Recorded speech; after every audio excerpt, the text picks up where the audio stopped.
माननीय सभासदों, माननीय उप सभापति जी,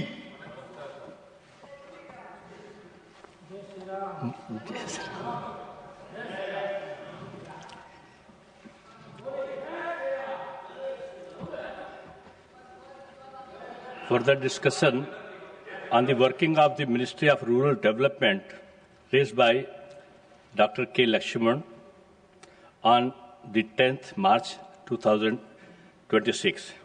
I now call upon the members whose names have been received for the participation in the discussion.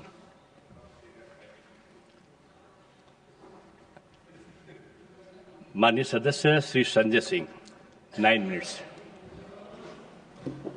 धन्यवाद मान्यवर। आपने ग्रामीण विकास जैसे महत्वपूर्ण मंत्रालय के विषय पर मुझे अपनी बात कहने का मौका दिया।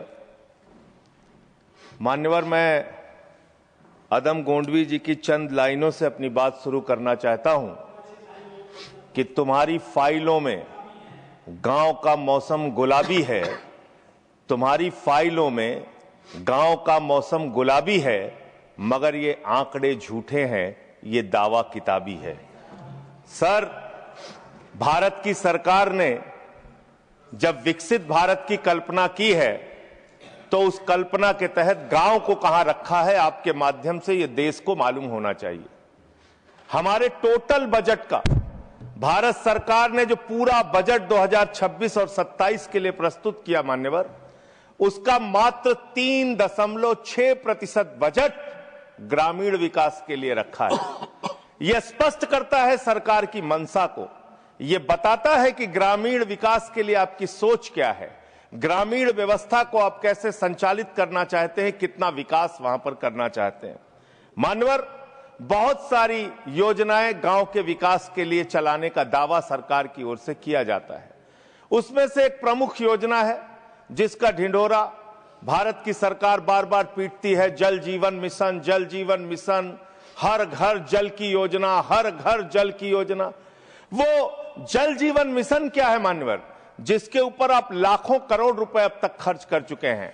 गांव गांव में पाइप से पानी पहुंचाने के नाम पे लोगों से आप पैसा लेंगे, वहां की जनता को मीटर लगा के पैसे की वसूली करेंगे, जो व्यवस्था पहले नहीं थी। उसके बाद आपने गांव गांव में सड़कों की खुदाई कर दी। जो ग्रामीण व्यवस्था के अंदर जिला पंचायत से सड़क बनी थी, ग्राम सभा से सड़क बनी थी, जो गांव के विकास के लिए पैसा लगा था, उसको जल जीवन मिशन के तहत सड़कें खोद के, गांव के रास्ते खोद के उसको बर्बाद करने का काम किया गया। तो जल जीवन मिशन जन जीवन को अस्त व्यस्त कर रहा है। एक तो ये उस मिशन की खासियत है जो सरकार को सोचना और जानना चाहिए। दूसरी बात मान्यवर, मेरा तो कहना छोड़ दीजिए, भारतीय जनता पार्टी के एक विधायक है ब्रजेश राजपूत जी, उन्होंने उत्तर प्रदेश के सरकार के मंत्री का घेराव किया। मान्यवर, अरे मान्यवर, देश का सबसे बड़ा राज्य है, उसी राज्य से आप भी आते हैं, हम भी आते हैं, उसी राज्य से आप भी आते हैं, हम भी आते हैं। तो अगर एक भ्रष्टाचार के मामले में कोई जानकारी आपके माध्यम से मैं दे रहा हूं तो जानना चाहिए मान्यवर आपको। मान्यवर, रूरल डेवलपमेंट के नाम पे इस जल जीवन मिशन में गांव गांव में टंकियां बनाई गई। उन पानी की टंकियों की हालत जाकर देखिए। वो पानी की टंकियां उद्घाटन से पहले उजड़ जाती हैं, उद्घाटन से पहले उखड़ जाती हैं, टूट जाती हैं, गिर जाती हैं। 5-5, 10-10 करोड़ की टंकियां, पाइपलाइन जो है वो टूट जाती है। तो मैंने तो इसका मामला सबसे पहले उठाया था, तब सरकार ने हमारी बात नहीं सुनी, कई मुकदमे मेरे ऊपर उल्टा करा दिया। लेकिन इनके एक विधायक ने मान्यवर अपने ही मंत्री का घेराव कर लिया, ब्रजेश राजपूत जी ने, और बीजेपी के विधायक ने कहा कि इस योजना में जबरदस्त भ्रष्टाचार है। इसलिए ये योजना भ्रष्टाचार की भेंट चढ़ चुकी है। दूसरी बात आते हैं, आपने गांव के अंदर जो तमाम और स्कीम शुरू की और उसकी हकीकत क्या है, कितना बजट निर्धारित किया, कितना खर्च किया। आपने मान्यवर मनरेगा के तहत 25-26 में 86,000 करोड़ रुपए निर्धारित किया था बजट में, और इस बार 26-27 में आपने 88,000 करोड़ रुपए मनरेगा के लिए निर्धारित किया। जब आपने 86,000 करोड़ रुपए निर्धारित किया तो आपकी गारंटी थी 100 दिन की। जब आपने 88,000 करोड़ रुपए निर्धारित किया तो आपकी गारंटी है 125 दिन की, और आप कह रहे हैं हम 60% भागीदारी करेंगे। पिछले कई वर्षों से, जब से प्रधानमंत्री नरेंद्र मोदी जी बने हैं इस देश के और जब से भारतीय जनता पार्टी की सरकार है, मनरेगा की स्कीम में इस सदन के अंदर मैं पूरे जिम्मेदारी से बोलना चाहता हूं, एक भी साल में 50 दिन से ज्यादा आपने रोजगार नहीं दिया। मनरेगा स्कीम को आपने मारने का काम किया, खत्म करने का काम किया, और उसके बाद आपने कह दिया 40% राज्य सरकारों की हिस्सेदारी होगी। जो राज्य सरकारें ज्यादातर घाटे में चल रही हैं, चलिए वो भी आपने कर दिया जो आपको करना था, आपने स्कीम पास कर दी जी राम जी की। लेकिन मुझे आप जरा कृपा करके बताइए, आपके हिस्से का 125 दिन के हिसाब से रुपया बैठता है मंत्री जी 2 लाख करोड़ रुपए, तो आपने तो निर्धारित ही 88,000 करोड़ रुपए किया है। तो आप इस स्कीम में क्या सोचते हैं, क्या आपकी योजना है और कितना आप बजट निर्धारित करना चाहते हैं? यानी कि आपकी मंशा ही साफ नहीं है कि आप मनरेगा स्कीम को गांव-गांव तक चला सके। इसके बाद मान्यवर आते हैं, एक मिनट माननीय मंत्री। करना चाहता हूं कि जब मैं बोलूं तब आप सुनने जरूर उपस्थित रहना, बोल के चले मत जाना, एक एक चीज का जवाब दूंगा।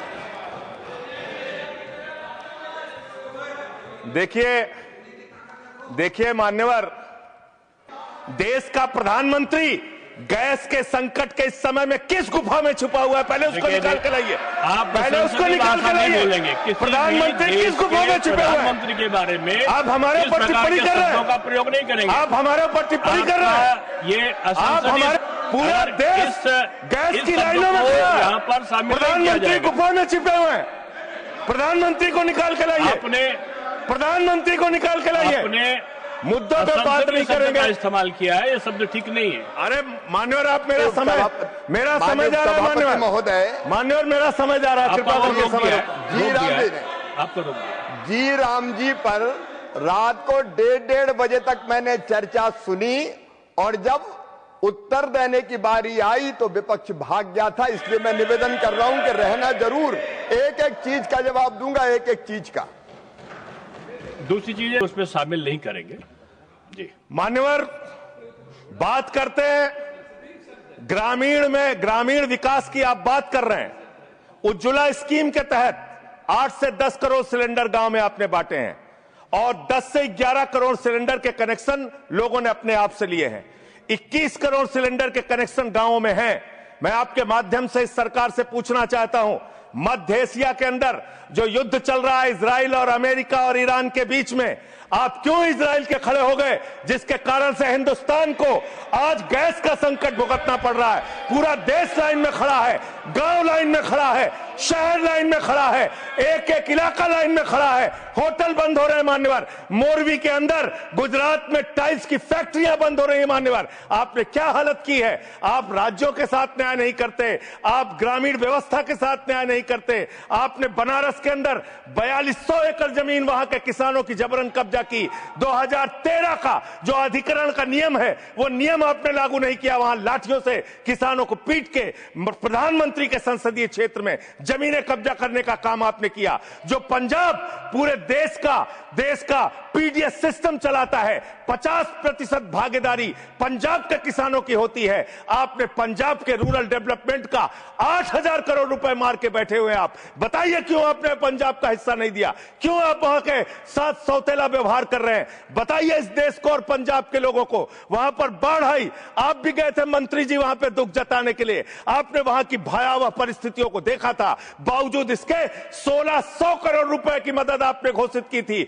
16 पैसे आपने पंजाब को नहीं दिए। 16 पैसे। यह आपकी दुर्भावनापूर्ण नीति है जो राज्यों को भुगतनी पड़ रही है, जो देश को भुगतनी पड़ रही है। और ग्रामीण विकास के नाम पर आपने इस देश के गांव में रहने वाली जनता को लगातार देने का काम किया है, लगातार काम किया है। चाहे वो आंगनबाड़ी की स्कीम हो, आंगनबाड़ी की कार्यकर्तियां, हर काम में उनको आप लगा देते हैं, लेकिन आप उनको पैसा देने के नाम पर आपको हंसी आएगी। हंसी आएगी।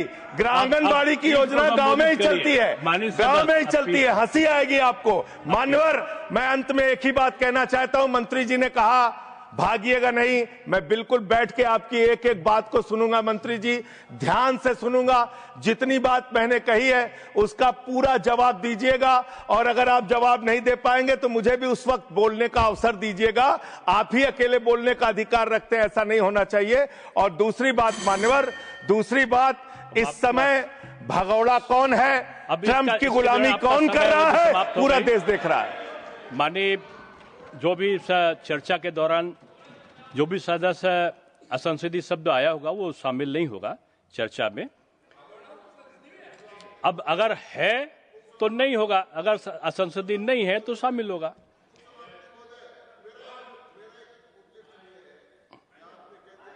नहीं आएगा, लेकिन आजकल जो व्यवस्था है वो दूर संचार के माध्यम से चली जाती है, इसलिए ये भी व्यवस्था होनी चाहिए कि जिसको रिकॉर्ड में नहीं लिया है वो बाहर भी नहीं जाएगा।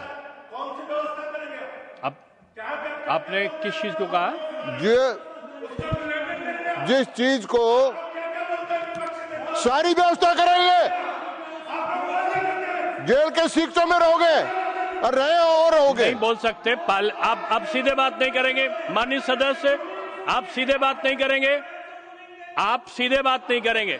आप पीठ को संबोधित करिए, आप पीठ को संबोधित करिए। ये आमने सामने बहस का मुद्दा नहीं है।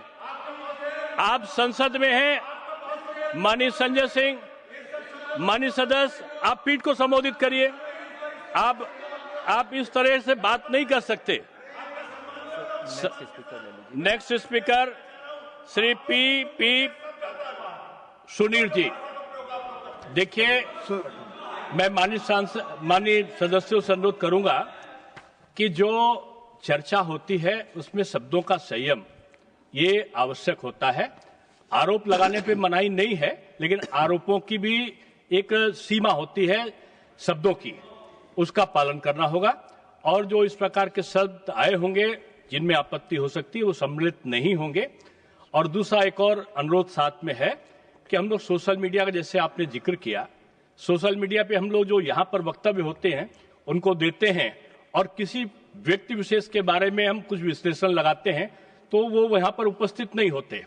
लेकिन सोशल मीडिया में जब वो चलता है तो कभी माननीय प्रधानमंत्री जी सुनते हुए दिखाई पड़ते हैं, कभी गृह मंत्री। मैं समझता हूं ये उचित नहीं है। संसदीय व्यवस्थाओं के अंतर्गत वो वही होना चाहिए जो सदन में मौजूद हो। Next Shri P